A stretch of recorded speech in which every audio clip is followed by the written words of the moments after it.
No, what happens with us who attack the day as a maniac is you start 10 things, you finish one, you know. It's better to just start 5 things and finish 4. On that new skill that you are learning or have learned, or on a skill that you already have, certify. What is this certifying story? Right now, accounting applications are provided as a service on the cloud. And SMEs, I am encouraging SMEs to go that direction.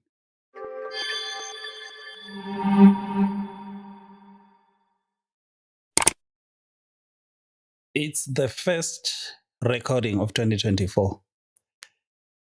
That's a boring way of saying it. It is. First episode. No, it's not first episode. It's first recording. It's episode 9. But yeah, the first episode of 2024. Okay, I concede. It's the first recording of 2024. Exactly. Okay. All right. Every day we learn that there's a lot of people that are doing great things for technology, for the development of the industry in Eswatini. One of the things that we are going to do and we need to do in 2024 is to surface those people and their acts. They may not impact, or we may not see their impact today, but definitely that impact is going to show up some years down the line. True. We need to recognize those people, and we are going to have them as guests somewhere in 2024. When was the last time we had an episode without a guest? I think it was episode 3? Episode 3. And the reason we have been having guests is because we had engaged a lot of our guests with the understanding that we were going to launch earlier. Yeah, true. And we had to keep also our end of the bargain with them as well. Yeah, true. And everyone who has been a guest, we appreciate a lot because they have helped us to be where we are and to grow. We have grown. Our first episode, anyway, official episode, we had a first episode that went on air, not through the channels that we use today, sometime in June.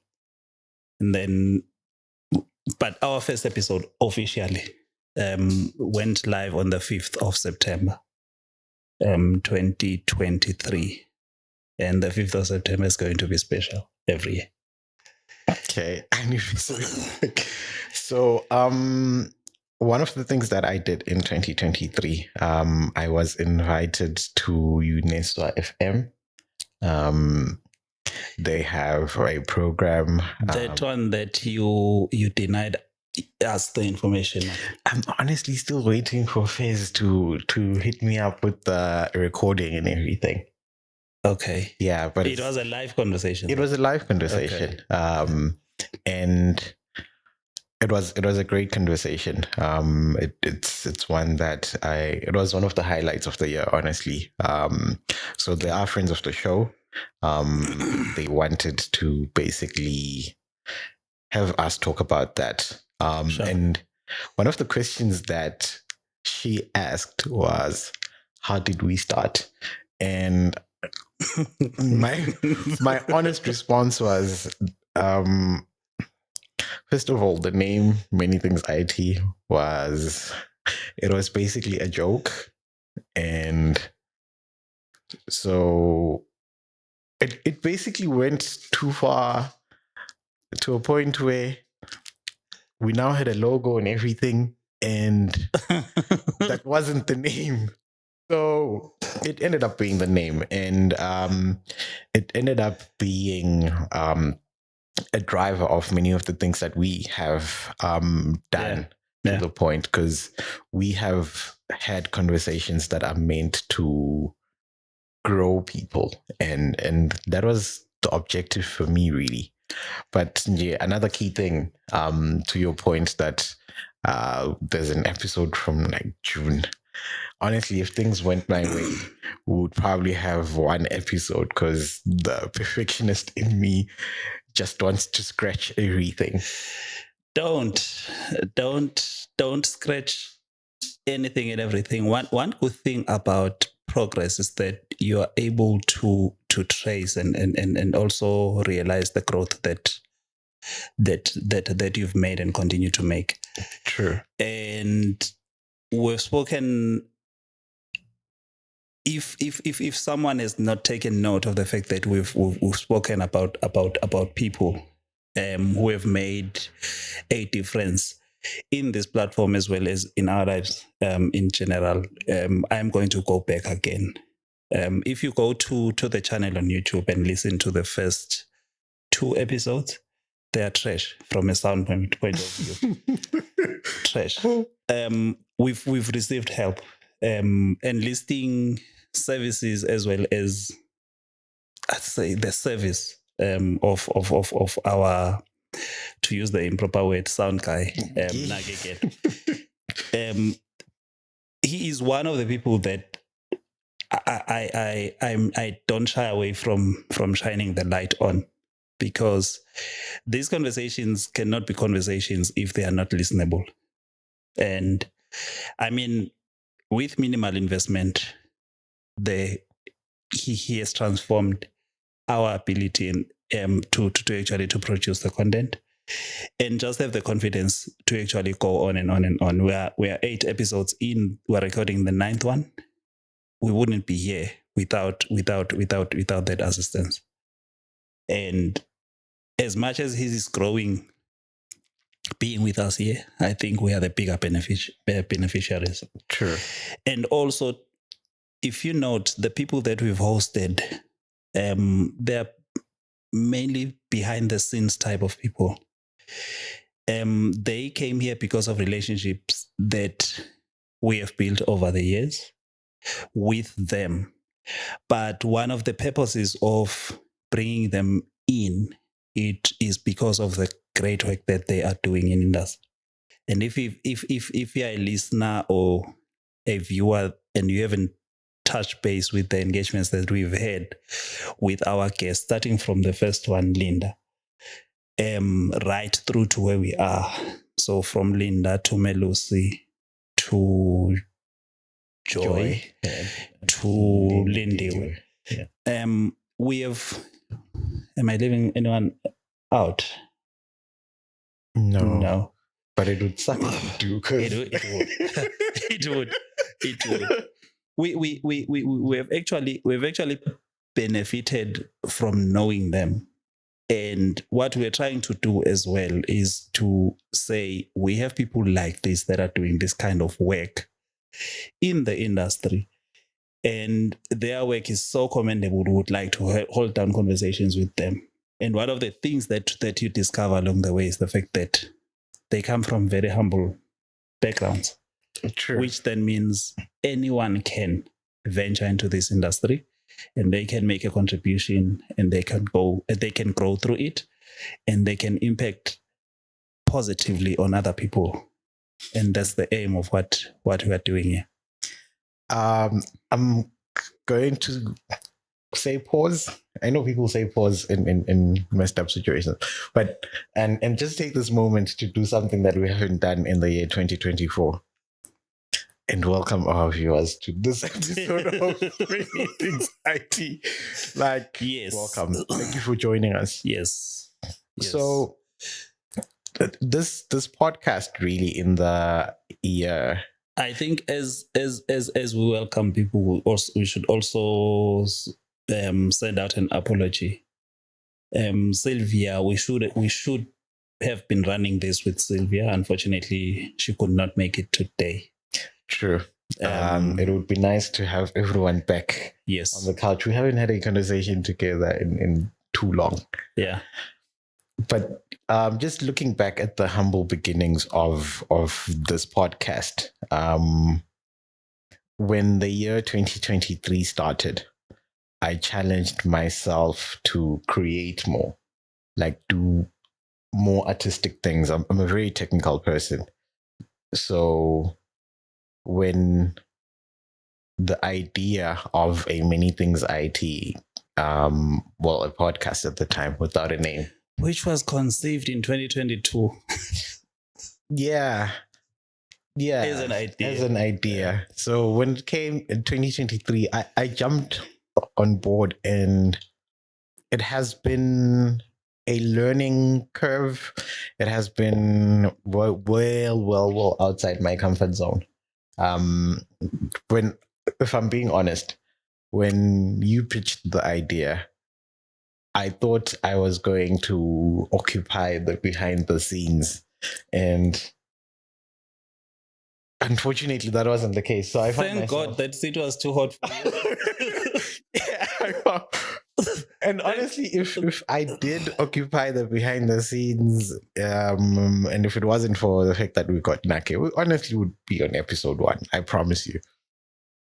So yes. I think one of the good things is the fact that we could adapt to the situation. We could accept that it won't land the way we were going, and we actually looked at how then do we make it land, and also it would be a deprivation of talent and content to the people that invest time and watch us blabbering if we kept you at the backseat. because there is so much knowledge that you are sharing with people. I know Kocha Kutsiwain, being humble, your humbleness tells you that you don't have a lot to share with people, and trust me, there is a lot that you are sharing. And if you look at engagements on episodes that we have run, if you look at our episode, was it 3 or 4, where it was you and Sylvia, there is some feedback that we received out of that, basically on the simplicity of the content and tips that we're providing to people. We were with you in a social setup about 2 weeks ago, when we're doing intros and saying we're with him in the podcast. You'd remember that reaction. Yeah. Those are just people that aren't in the technical space. They went into that content because we invited them into that content. But the feedback, even after you had left, the feedback, because we went back and zeroed in terms of what we're doing with the podcast, the feedback is quite positive, and it is impacting positively on a lot of people. We've actually went out and solicited. I do that a lot. Solicited feedback. There are people that are personally engaged. Please take time, listen, provide feedback. And some of that feedback I've been bringing into the platform. The reason is because there are people that are in other fields, in the content creation space or in the marketing or whatever space, that can assist and are assisting us to actually deliver a little bit better. Sure. Without losing the purpose and without losing our idea of what we're doing. We're keeping it informal, but the question is, how do we pitch the content in a way that is easily taken in by our target market. We're not delivering general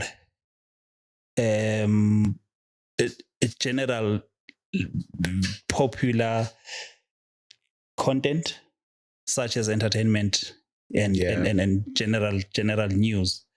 We are specific and very intentional about it. The people that will have interest in what you are delivering, there will be a subset of of the population. But to those people, it should sit well, it should mean well, and they should be able to actually guide us back in. Speaking of which, one of the guys that we're engaging to bring over was actually saying they've been thinking about a podcast on technology, and I was saying the space is open. There's so many facets of it that anyone can come in and chop it where they chop it, and we can exchange ideas. Yeah. Because the purpose is to build, the purpose is to grow. True. Yeah. Well, thank you. I think there was a compliment there sometime. But I really do believe that so when we started, it really wasn't to gain a million views and whatever. Yes. It was just to have a very constructive conversation every single time. Yes. Conversations worth having. Just I would take the opportunity to invite anyone who does want to break into the space to go right ahead. I think there's quite a lot, and I always encourage people in the comment section or wherever to fact check anything that we say so that we can keep the conversation going and we can better deliver the message. So yeah, there's room for everyone, really. And on that, I am about to ask. Before you go on that and about to ask something, earlier on you spoke about you being on the UNESCO FM platform. Mm-hmm. What happened to the other engagement? Oh, I did. With the Angolan podcaster? I did. That was a very interesting one for me because I was brought in to basically have a conversation around privacy laws in Eswatini. Sure. And I had to, so I know what I know from an industry perspective. It's very general, and I had to basically beef up my knowledge. And it's incredible to see how good Eswatini really is on issues of legislation and governance around technology, and privacy, of course. So, do you have links to that to that engagement? I don't. As soon as I do, please solicit them and share them, because one of the realities again, and it is also a testimony to the doors that open when you go into something and intentionally do something. I haven't engaged with your interviewer. Is it a lady? Is it a guy? It's a lady. But it was interesting to learn that she reached out because of LinkedIn as well as because of knowledge that you're doing this. Yeah, true. And I don't know how she came across, but it's okay. I have a confession. I am somewhat, I think I have improperly misdiagnosed myself as an introvert, and I tend to hide these things that I should traditionally be sharing. So part of my 2024 objective as of this moment will be just to put myself out there more. And okay, yeah, there's a lot of value there, I hope. Okay. All right, that's fine. I also had an opportunity in 2023 to participate in a platform. It's an information security. It's an information security platform from UNESCO. Oh yes, I actually tuned in for that one. Yeah, at the invitation of one Mr. Emmanuel Howe, Yeah. who coordinates. But it's the participants are people in industry. The participants are students. The participants are people that have knowledge and are aware of the platform. I was also asked to present on the same, but specifically on the data privacy. Oh, yeah. The Data Privacy Act of Eswatini, and the experience is the same. Of course, you because of the work that I do, I was aware of the act. I was aware of its requirements, but preparing for that session, I had to go deeper into it and actually look at it more from a perspective of delivering to an audience. Yes. I learned a lot from that engagement. It was quite an engaging engagement. There were participants from different facets of the economy, including law enforcement. A former lecturer was part of that as well, who is no longer with, I'm not sure, who is no longer with UNESCO, as I know, and industry practitioners. I will share the details of the exact name of the society and platform. They run it on Zoom. They've invited previously industry players, and it was a privilege. And we also will cross invite each other. I think that is how we grow industry. Something that has not really been happening quite a lot.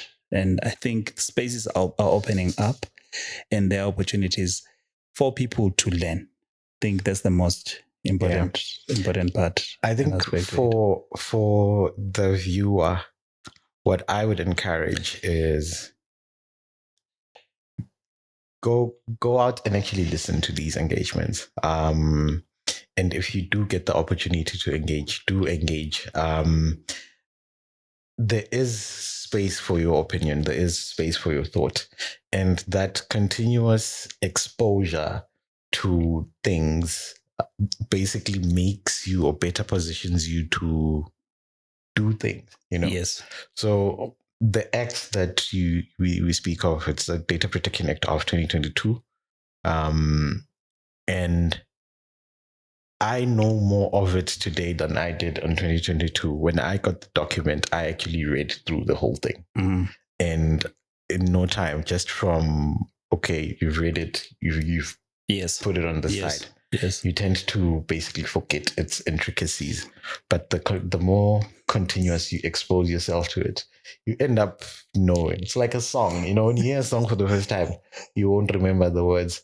But after listening to it over and over and over again, you end up basically singing along word for word. Yes. We must also be honest with our viewers. We've interacted with the act from the other end, where we had to be answerable somewhere, somehow. Yeah, that's not a fun conversation. And this is the fun couch. but we stay away from that because it pertains to the other life. But yeah, we are there. These things are there for a reason and for a purpose, and we all have opportunities to engage with them.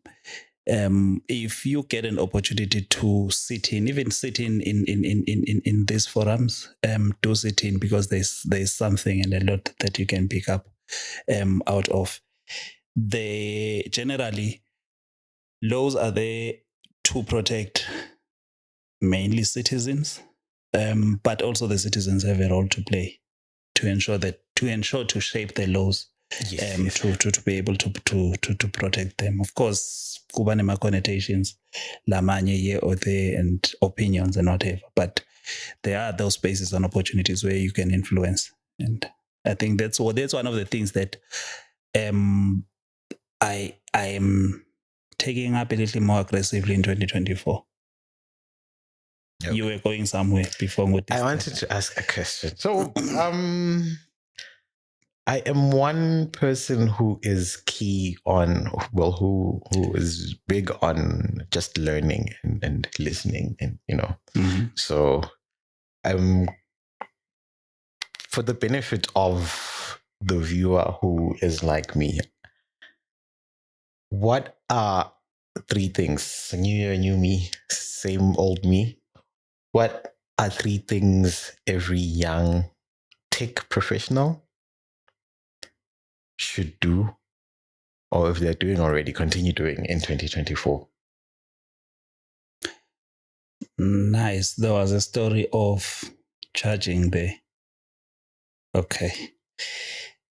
I don't know if it's an academic question or a practical question, but I'm going to top of mind. There's this thing that we like as techies. There's this thing that we like saying. Technology is ever evolving. Technology changes. The space is dynamic. I'm not too sure if we follow through with actions, but if you are a person that you are in tech, I would say in 2024, learn a new skill. Identify your niche or point of interest. Skill yourself in that sphere. Me, I started actually late last year. But December made sure to put brakes on everything. But one thing that I am invested in right now is web development. I used to do development, but not necessarily web, the Fed client type of applications.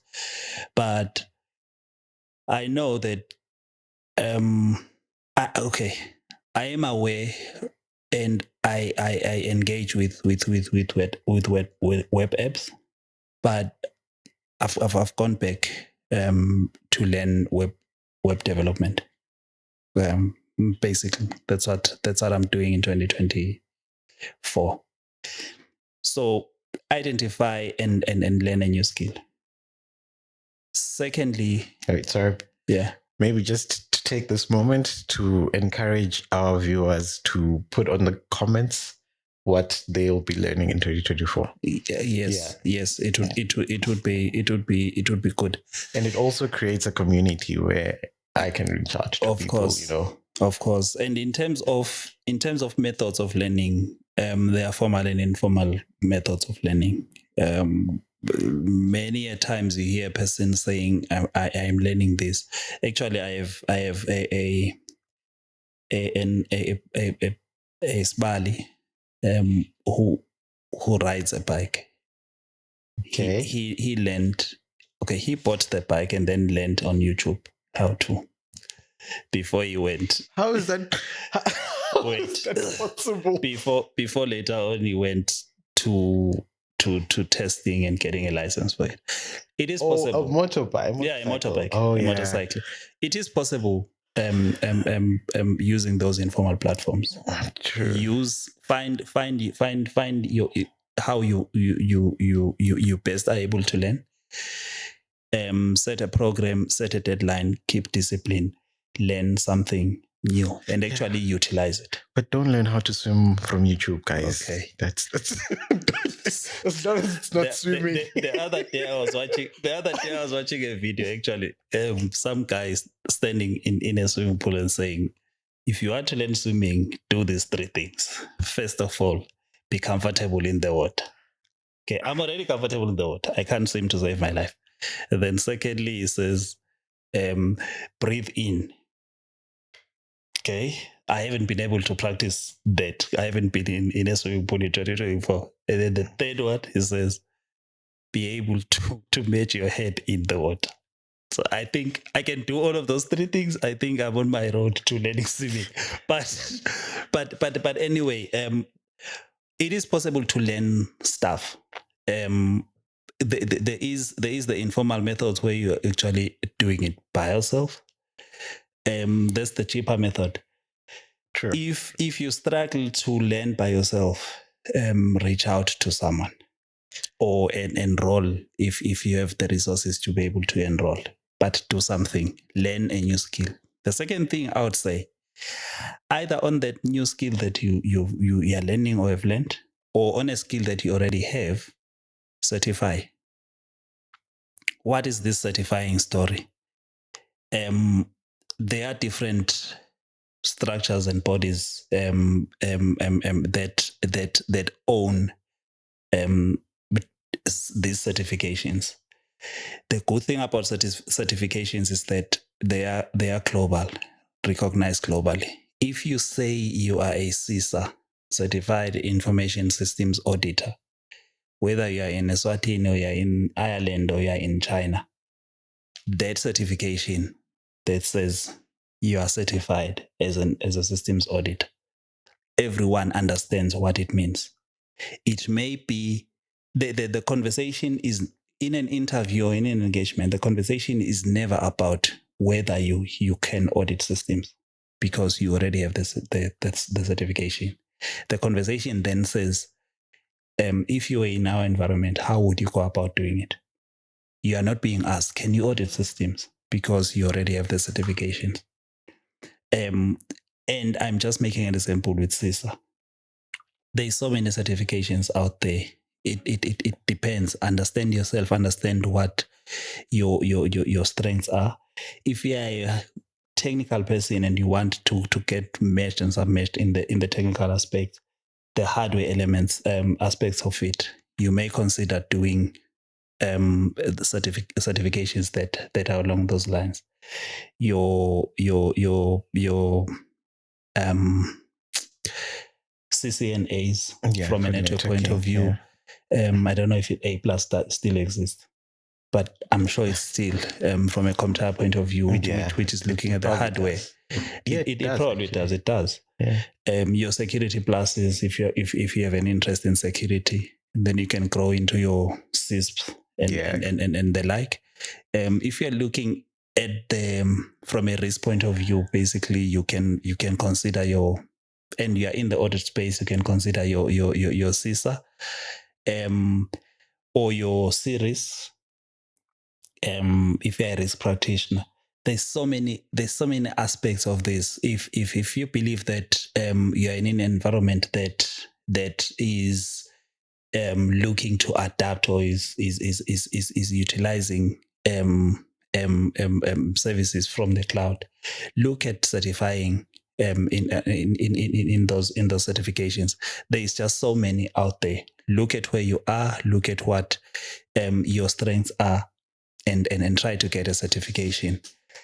One argument is that from a downside is that it is a bit expensive to get those certifications, and it depends on the type of certifications they are. But it's an investment worth doing because it becomes the one true thing that you can show to a person and say, I know this. If we're in an interview, he has CISP. By the way, he is a CISP. If we're in an interview, he has CISP and I don't. And it's an interview for a security manager. The interviewer may ask me what I know about it. With him, the conversations will be, we have this challenge in this environment. How can you go about solving it? So if you have 45 minutes of interview, you can already see that where he starts is not where I will start in the interview. Look, Shogos, there are certain questions that they won't ask me. And I won't be able to surface attributes that they are looking for, because the conversation with me, it will start at an elementary level. So what does it mean? What does CIA mean in a content and concept of what is the security triad? With him, they won't ask that. That guy is CISP certified. So the conversation says we have a challenge of our systems going out and whatever. And to him, it is more about solving problems. with me, it is about proving that I actually know why I'm here. Okay. Yeah, I think, sorry, to curb the cost, what I have done personally and what I have seen other people do and what I encourage people to do is basically merging your first point and your second point, where everything is available on the internet for free, you know. So if you do the self-learning, Yes. so I know CISP is about $600, which is not a small money for our market. Yes. Right. But if you bundle it with the... Cost 600, but it's about 12,000 It's rands. about 12,000 rands. That's the exam only. Yeah, that's the exam only. And you still have to do the logistics of writing the exams because... Exactly. Yeah. But now if you bundle that with the... Learning. With the ISC squared learning, Yes. well, ISC 2 now, learning, it 40. shoots up to about 30, 40, $1.3, Yeah. you know. Yeah. So it becomes almost impossible. Yeah. And if you are employed and your employer has appetite to assist you through these things, please don't abuse the employer. It is in the interest of the employer for you to learn and get certified. And it is best if you actually take the employer on that offer, get that certification. Because if you don't, the attitude of the employer is going to change year on year. Gradually, you'll see a reduction, and it won't be a reduction on your learning budget, your individual learning budget on everyone that is in that space. So as much as I have to grow, I have to get certified myself, I have to make it my responsibility to do it, not just only for me, but for the other person. Because if I mess it up, the employer's attitude may change such that in year 2, when they have to invest on another person, they just don't see the benefit. But I think the third one I am very passionate about. I'll be doing C-Risk, by the way. Sure. That's my learning certification. Okay. No, I'm not going to do those. So I'm learning web dev, but I am going to do a certification as well. You just don't know what yet. I know. No. I know. It's a governance certification. Oh, okay. Yeah. Okay. It's a governance certification. I'm doing it to prove what I know. Because it is important for me and it is important for my future. Okay. Yes. Okay. And the number 3? The number 3, grow out of your comfort zone. The surface underneath, the surface on which you stand, on which you call a comfort zone, is shifting. Definitely, it is shifting. I spoke earlier about I used to develop Fed client application on my own, but and then I ventured into other things. Suppose I was that developer and I never change and transform myself. My role and my relevance in the industry that I'm in would be out of the way. If you support applications, imagine you are a pastel support person and you've been for years.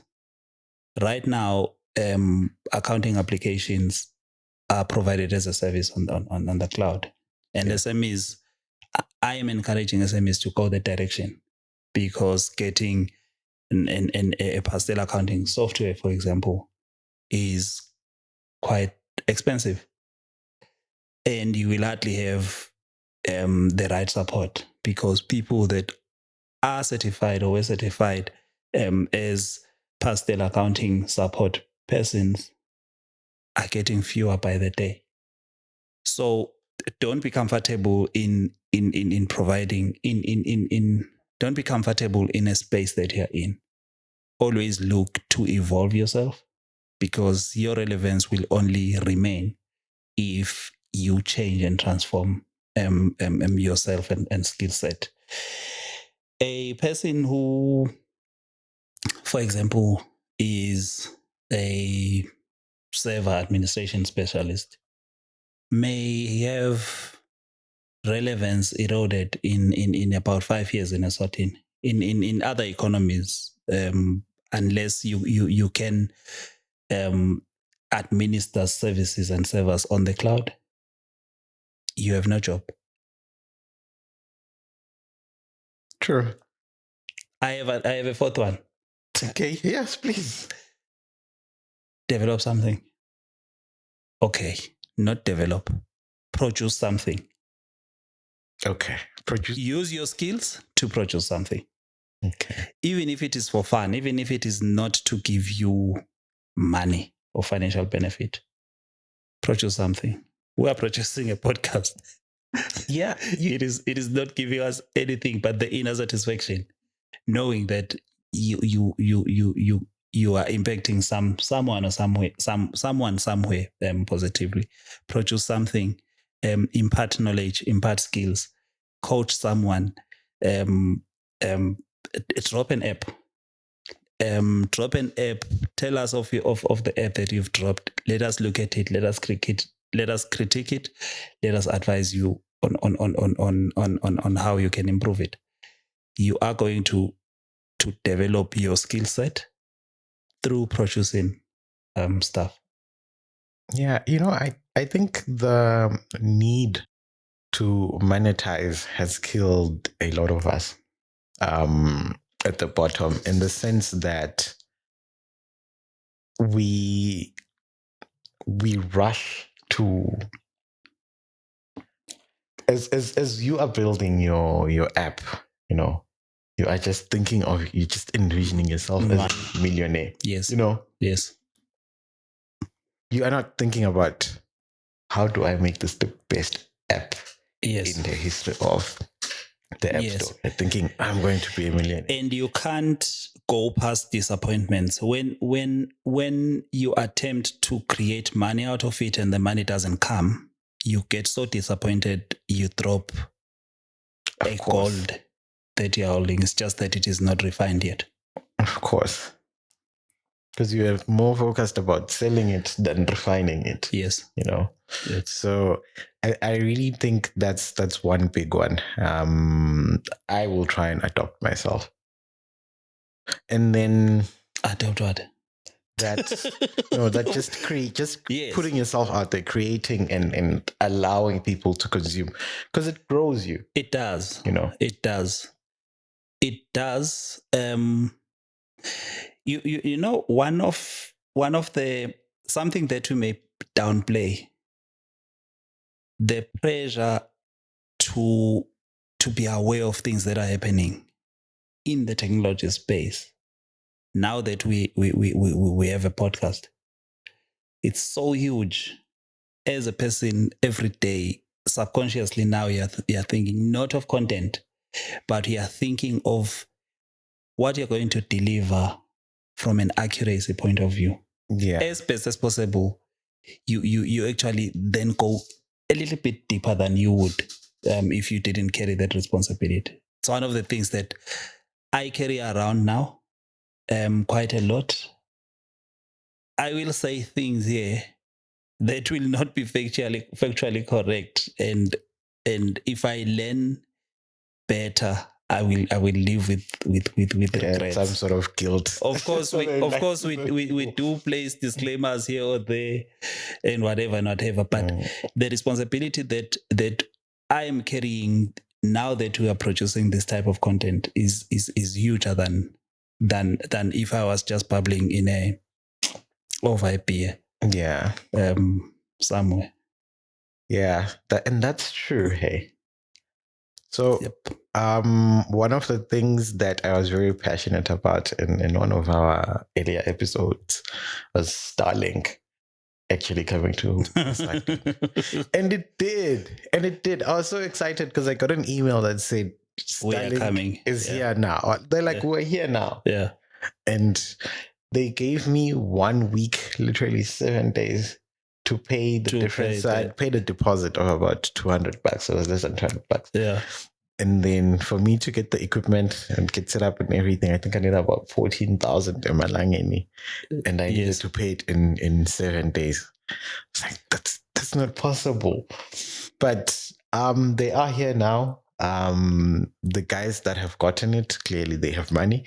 They seem to be enjoying it. I saw one post which was showing the speed test results. I think it was showing 178 megabits per second, which is that's pretty good. Which is quite good. I will get it. I'm still fattening my piggy bank a bit.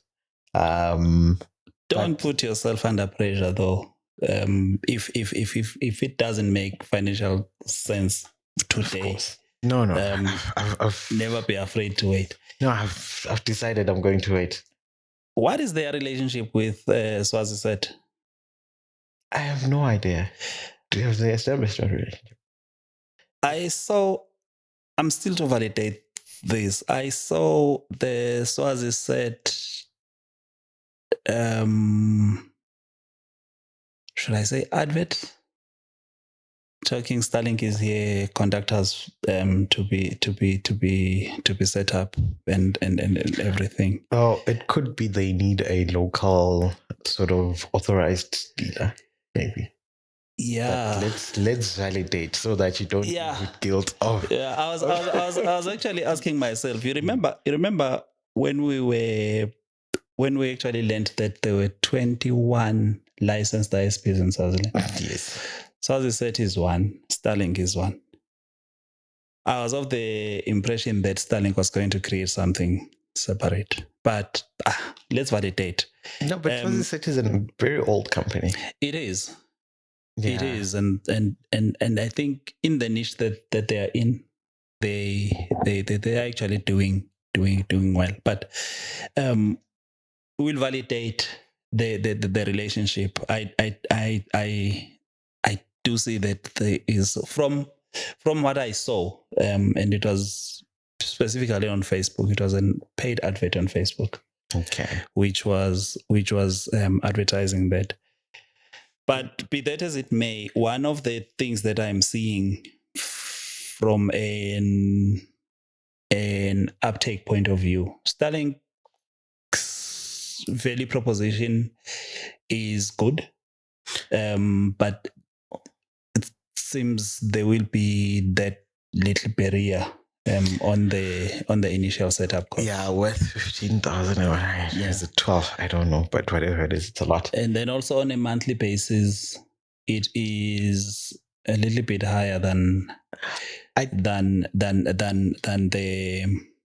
ADSL or broadband type of services that are being provided there, or GSM. But GSM is expensive. It is expensive, and but at the same time, I mean, if somewhere in your utilization and to borrow from the Maslow's hierarchy of needs, as you move a bit higher, the quality of service accounts for more than the cost of the service. True. So which then tells you that Starlink, from a market point of view, it is going to be more of that niche, and yeah, the niche type of engagement. Yeah, I think somewhere down the line, one is going to look into it. I'll get it in the next few months. Maybe if I promise. if I promise us to set some free promo on the channel, some promo on the channel. I mean, they should. At that point, they should be taking bags of tomatoes because that's all we have. Yeah. So I am one person who sets resolutions. I do. I know it's kind of old school, but I set it's not old school. And I would encourage you to set resolutions. The naysayers on the setting of resolutions part will say you set resolutions, you never achieve them and whatever. Because really you've set resolutions and you've set standards high. But the pros, the positives to it is that you actually set a guiding light for you, and whether you start and drop, that's where then you then to work on the discipline to be able to sustain. Set your goals and make sure that those goals are achievable, but also they are stretch. There is the SMART goals principle, which I encourage you to go and have a look at if you're not familiar with. So I believe in resolutions, even though by end of Feb I will probably have moved on from them. But even if you sort of drop, I won't say in the move on. You set goals because you realize that there's something that has to be done. Of course. But what becomes a struggle is the struggle between the normal, what you are doing currently, and the new, which you're trying to introduce with those goals. You then need to decide and recognize where you are. It may be your everyday. If you are those that are disciplined, your everyday practices are working towards those goals. Or you actually need to break everything down, demolish everything, and create new behaviors that will assist you towards your goals. Where you have to destroy everything and create new practices and habits, there will always be that struggle between the old and the new. So what keeps the new practices that you're trying to infuse into your life going is the strength and clarity of your vision. Yeah. True. So there is this thing called the vision board. I got introduced to the vision board in 2009. I don't believe in it. So listen. so listen. I was working for an audit firm at the time, and I'd just been promoted to a manager role, and it was training for new managers, which was in SA. Pre-training, we were asked to prepare certain things. We were asked to bring 3 sets of magazines. We were asked to bring glue. We were asked to bring a pair of scissors. We were asked to bring these A1 paper charts. And I was like, what crap is this? I remember buying the magazines at Ultra City on my way there. I think so. When you got to the class, you were opening them for the first time. Yeah, I was opening for the first time. And I was just a bit disorganized. This lady who was delivering the training on the day when we were to use all of these things, because we actually, it was a week-long training, and on day 4 we actually went out into the gardens of the place, and we were given an instruction: go through your magazines, think of your life in 10 years, think of what you would like for it to look like, And then from the magazines, identify pictures that represent that. And then we were given, the brief was so detailed. We actually I personally actually went into the detail. I did it. Now we're instructed to come back with that chart. We're not expected to present it back to the classroom. So you take that chart, put it somewhere in your house where it will be visible. If you have a family, take people in and actually focus them. This is what I would like to achieve in 10 years and that and that. I folded mine and put it somewhere. I think around 2014, 2015, I found it. Best foods. And I found and looked at this thing and I was like, wow. Now, in that chart, I placed the house. In that chart, I placed the family and a few other things. I actually looked at these things and said, this I've achieved, this I achieved. And I was like, what is this about? What is this about? It assisted me to refocus. In my wardrobe, I actually placed it and I actually took my wife through it and I said, these are things that I would like. And we started reshaping it, remove some images, put others and whatever.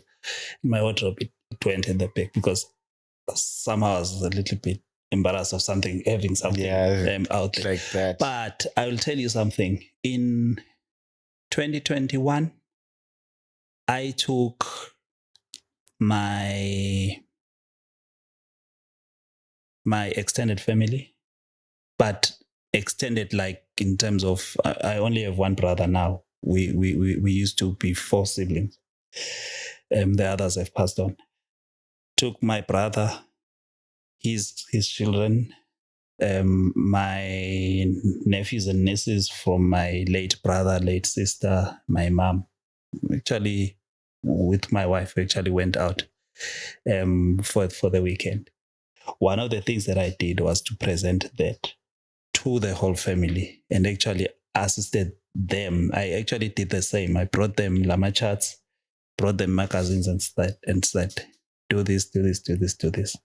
Testimonial. My nephew told me last year that I'm still using my vision board. That is I do it. Personally, I do it. I may not now have it as a full chart. With my wife, last week we actually began working on a planner for this year in terms of what we want to try and achieve. That was my question, though. Yeah. That was the question that I was leading to when we got sidetracked. Okay. The first, that's bringing family together somewhere very nice. That's a very great family activity. Yes. That is a great family activity. Yes. I think I should do that. If you can afford it. If you can afford it, do it. I will. But try to make them contribute. Exactly. but try to do something that can work for you and for them. Yeah, but the thing about it is, if you clarify the vision, creating the new practices that align to that vision becomes easier than if the vision is not clarified. So there is a book that I am reading. I read. I may not look like it, but I read. So it basically says, more often than not, it's better to have a compass than a detailed map. Yes. So if you have a compass, no matter where you find yourself, it will point you to your destination. But if you have a detailed map, then... I was privileged as well, and to concur with that, I was privileged as well. In 2017, I was part of a company which was sort of a startup. And they engaged... What's that consulting firm that is or was at the business center, La Pechecas? I'll remember. They took us through the formulation of strategy for the organization. The approach to building strategy. The mission, what. Those guys went around it in a totally different way. They challenged us to create a picture of the company in 2030. And going into the to the point of writing an article, a futuristic article, a newspaper article, which reflects the performance, which reflects the perception of the public of the company, and. I took that in.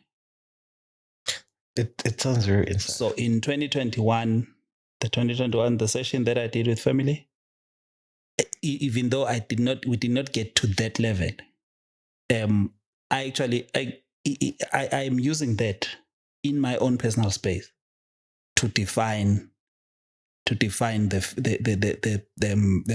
future, my family's future, and everything that I am doing is aligned to that. Yeah, I'm going to give myself a vision board. So one of the it's not quoting in verbatim. One of the things that stuck with me in that engagement was, if you haven't created clarity in the vision for the future, you will not create the new practices. So if the vision of your future is clear as daylight, your vision is going to pull you towards it in a way that it informs what you do on an everyday basis. But what you see me do at work on an everyday basis, even though I will slack some other days, but basically the posture that I present, and I try to be true to delivery at certain standards of my work, it is informed by those things. But I feel like that is the problem with most people and organizations. We are absorbed into companies. It's the company that I work for is one of the oldest companies in Africa, and they have a clear defined mission, vision, and purpose or whatever. Exactly. Yeah. But that, more often than not, does not trickle down to the guys very low aid reception, the guys that are providing security, and exactly. No, actually, even the guys who are they trying to deliver on that. It then has a lot to do, and it also it then has a lot to do with how the vision is sold. I did a very short course on LinkedIn Learning in December, which was speaking about the stories of an entity. It was actually saying there is the vision story, which is taken from the experience and is told from the perspective and point of view of the founder. Entities exist because someone somewhere experienced something, and they decided, I'm going to get into this space to correct one thing or another. Maybe it is based on their experience or something or whatever. One of the things that don't happen a lot is the telling of the story of the why it exists. I have a book, I have a leadership book that says start with why.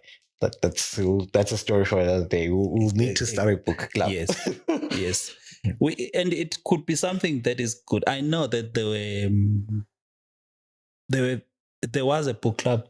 I'm not sure if it still exists. Mainly it was operating around Tubungu. But I mean, book clubs, the purpose of book clubs is to encourage learning.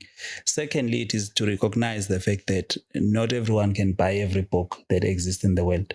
True. You will buy book A, B, C, D. I will buy book E, F, G, H, I, and we can learn a lot in terms of exchanging that.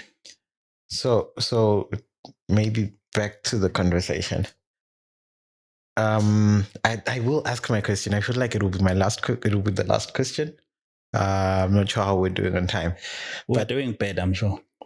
But how do we? I don't get So I started my professional life at MTN. Mm-hmm. One of the things that I took away from MTN, and every MTNer will tell you this, it's one of their values. It says respect people's time. Yeah. And my God, every single person in that building respects people's time. Well, at least in the 9 to 5. But you were in meetings where there would be the CEO invited, Mm-hmm. and he would be there on time. Mm-hmm. You know, top management, everyone is there on time.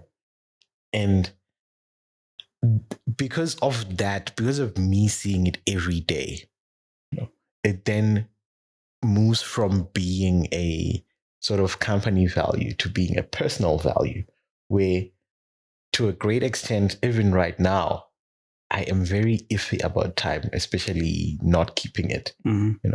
So how there are many values that I've come across and have basically thought, okay, this is just a writing on the wall. No one is doing this thing, and then that quickly goes away. How important is it for leaders and organizations and people in general to actually practice these things that they put up as values and sort of markers to guide towards? Exactly. I will tell you one fact. I also at some point worked for MTN for about 3 years. Respecting people's time was never practiced. The experience was different. It depended on whom you're engaging with. But by and large, it was an organization where the practice of respect for people's time was never consistent. You experienced MTN differently. Something must have happened between that time and my time and your time.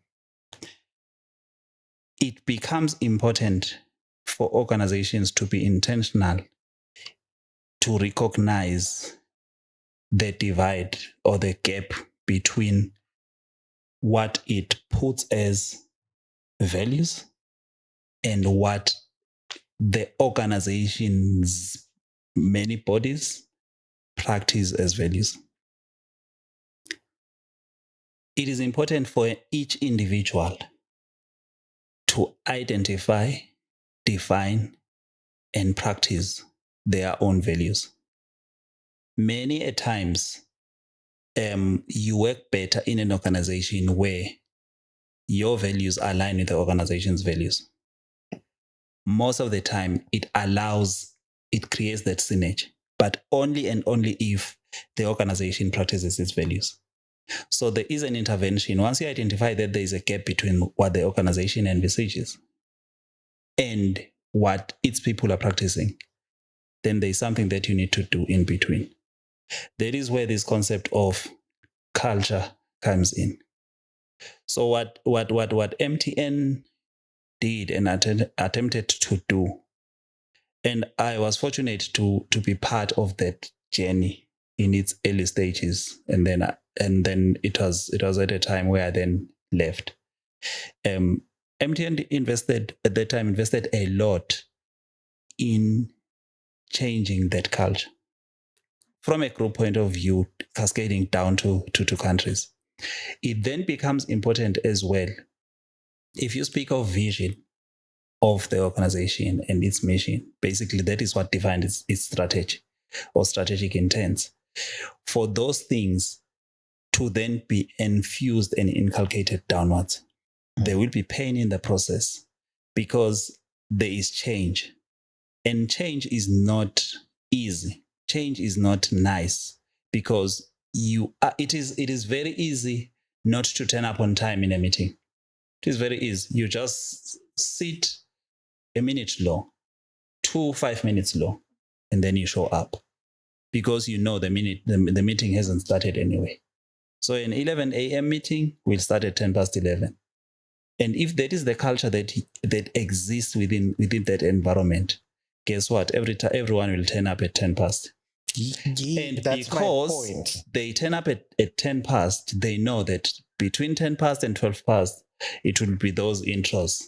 I will turn up at 15 past because that is when the cracks of not have missed anything. So to change that, it requires intention. It requires a change, drastic change of organizational culture.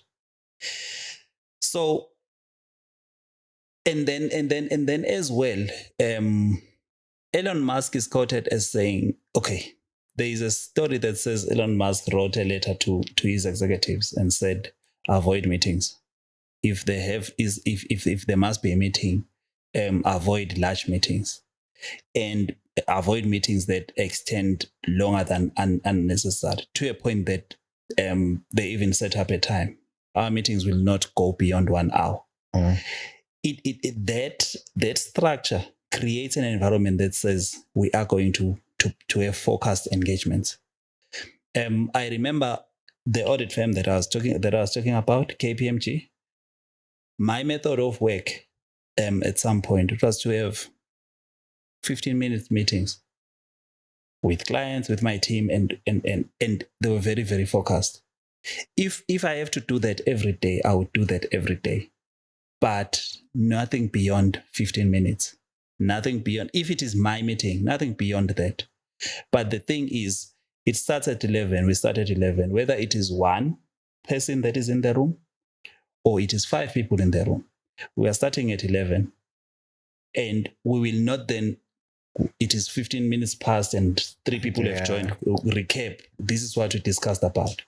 We continue as if, and when we come back tomorrow, we'll start at 11.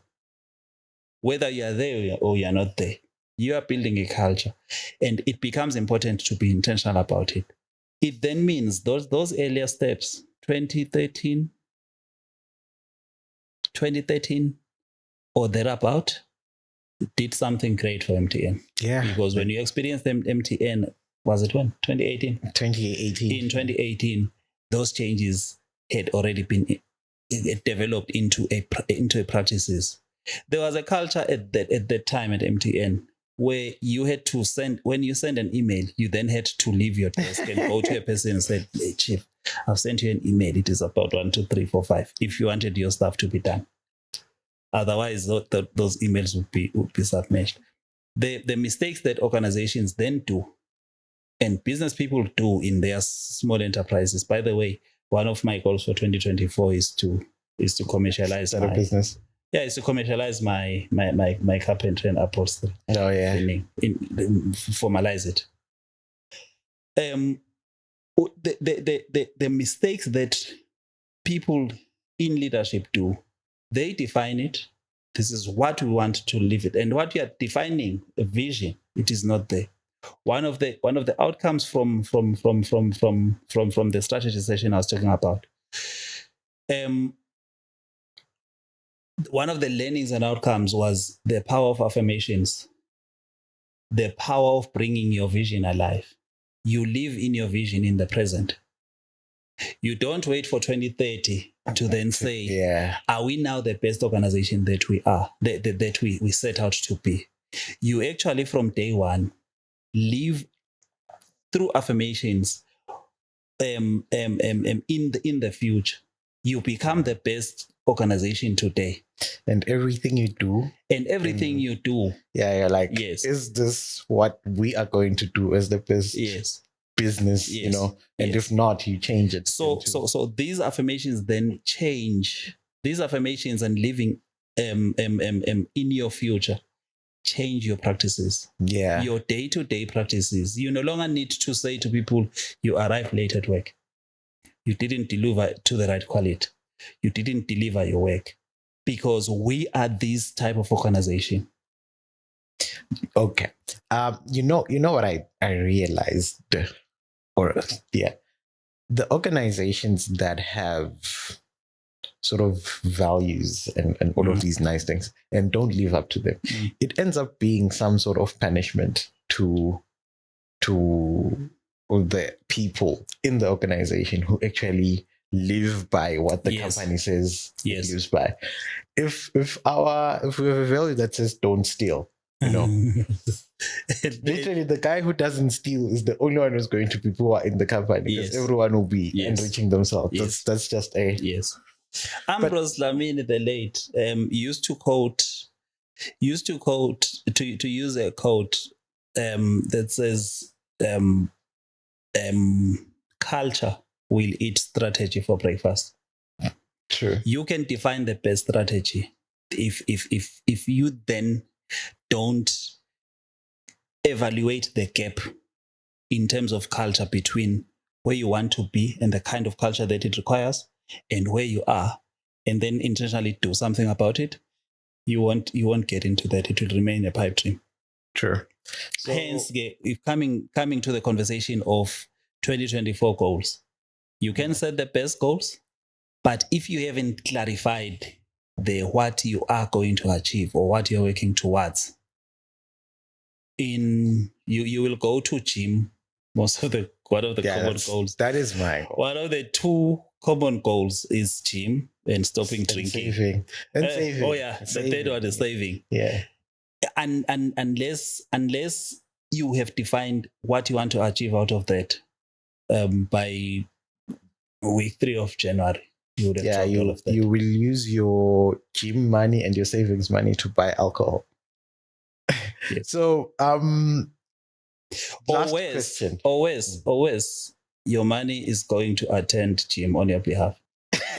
especially because you're on debit order or you have prepaid. True. Hey, the debit order one is a problem. Yes. Last question, which is basically my earlier question. How are you attacking 2024? Maybe let me start by how I am attacking 2024.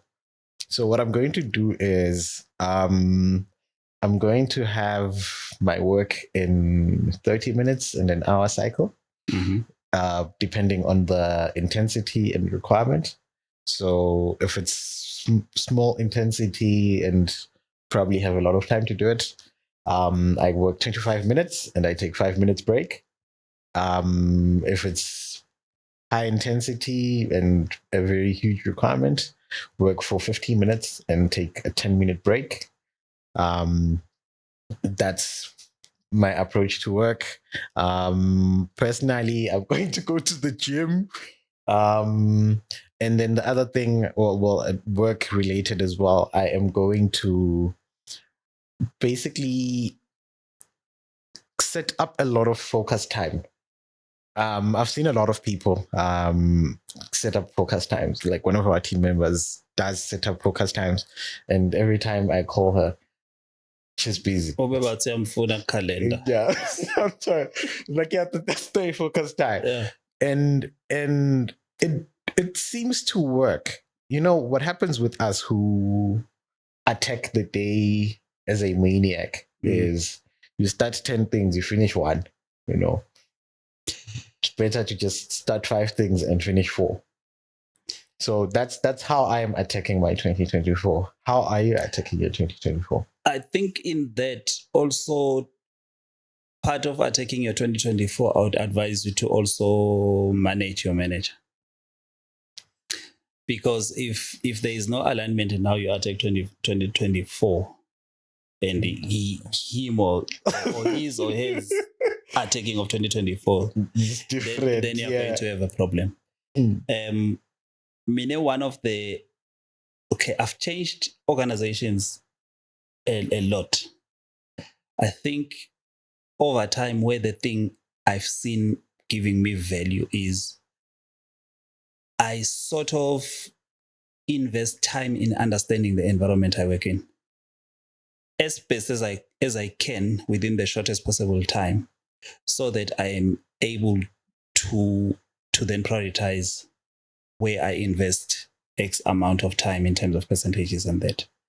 One of the things that I do from an environment point of view is to understand the requirement of my immediate boss. Go to an extent of trying to understand the requirements of my immediate boss to his or her immediate boss. Again, I'll invest time in that. I have, but I'll continue to invest time in that because it matters then in terms of how I attack. Yeah. But I would want to steer a little bit away from that, but just to provide a general picture of how I wish to achieve in 2024 from this platform point of view. And this is me influencing the platform.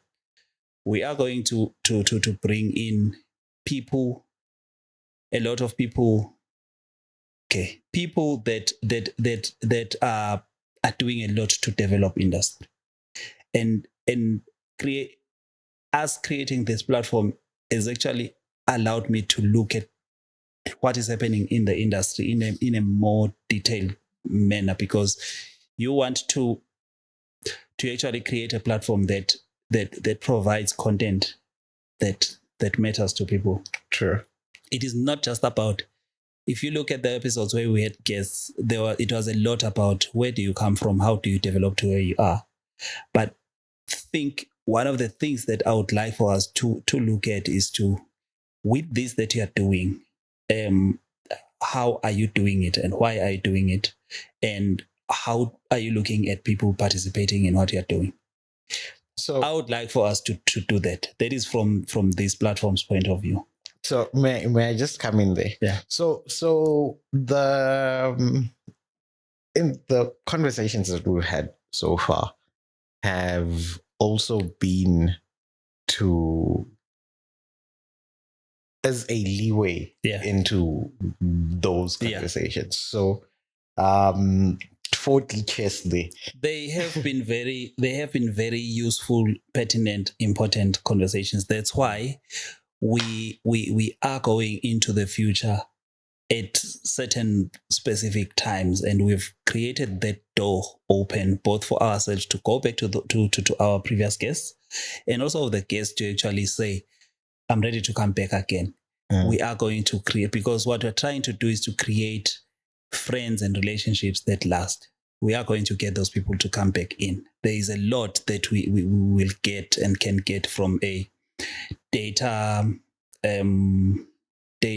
science specialist, Kulinda, from a CIO or general leadership point of view, Kumelus, from a Internet of Things point of view, Joy, from an infrastructure lead point of view, Kulindia, and many other people. There is a lot that we are going to do, and we're actually going to bring people back in. Yeah. Younger people. Yes, we're also looking at younger people. We're also looking at other careers in technology, project management, which is a very, very crucial soft skill type of career and field, but which is very pertinent in the delivery of technology projects. There is this negative aspect of projects in technology, wherein up to more than 70% of them are deemed failures because of maybe improperly project management. And we do have people that are brilliant in that exhibit those kind of behaviors. We need to engage people that are in governance, that operate within minimal budgets. How do they keep those lights on? We are going to bring a focus on what young people are doing. So many young people that have taken resources that they don't have and invested into development of other people. those of us who are privileged to work and oblivious of these realities that are happening, how then can we be encouraged to channel a support towards those sort of efforts? I'm not saying people are going to have money, but there's a lot of people that can bring. There's a lot of experience that people can bring. And there are things that are being done by institutions. For example, in December, Standard Bank launched a partnership with UNESCO on delivery of training on AWS to a bunch of people. I think it's 25. And they start their learning on the 15th of January. By the time we release this episode, they would have already started. There is a lot of interventions that are happening, of course, and we commend institutions that invest their profits into that. But a lot of my interest is on these individuals that are doing these things, because these people are doing something that is very, very good for the development of industry. In a personal space, there is learning. I'm also speaking about commercialization or formalization of carpentry and upholstery. I'm just working on a few things.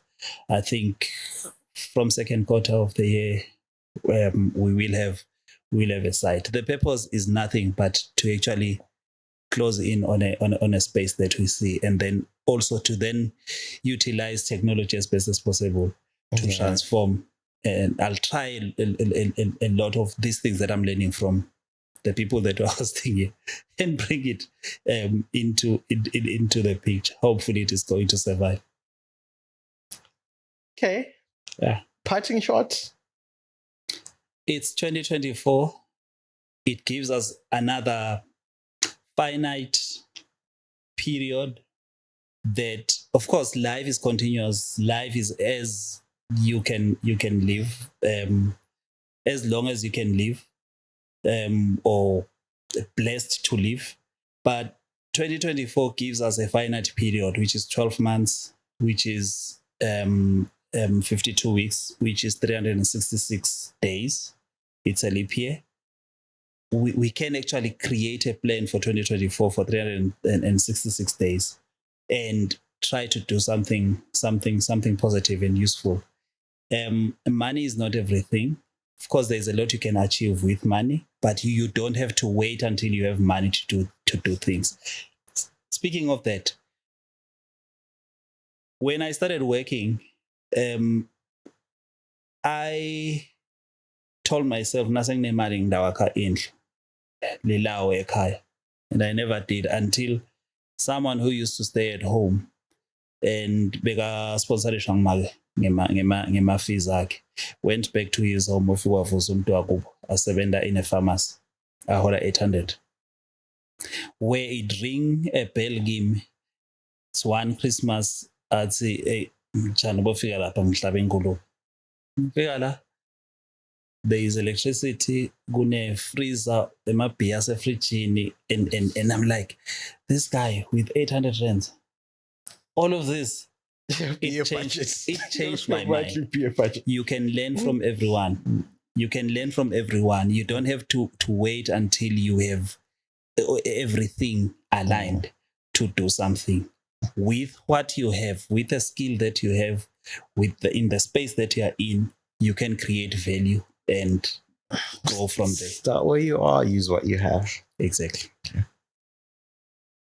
My parting shot would be find your purpose and do that. My purpose has been to give back as much as possible, and not money because I don't have money. But I have, in the past 2 years or so, I have dedicated so much time and effort in towards just talking to people and helping them and guiding where possible. And for the most part, just people are my purpose, and it's been rewarding. And yeah, it helps me get up even when motivation is low, because I know that to me personally, what I am doing matters. So don't stop, my guy. Yeah. Don't stop. It is visible. Oh, If you don't see it, we see it. But yeah, I think it's been great. We look forward to 2024, and please do drop in comments. Encourage friends, encourage families to subscribe, watch, whatever. And do comment. Yes. Do comment. We learn a lot from the comment section. Exactly. And the channel is for your benefit. So help us help you. Thank you. Like, comment, and subscribe. Cheers. Peace.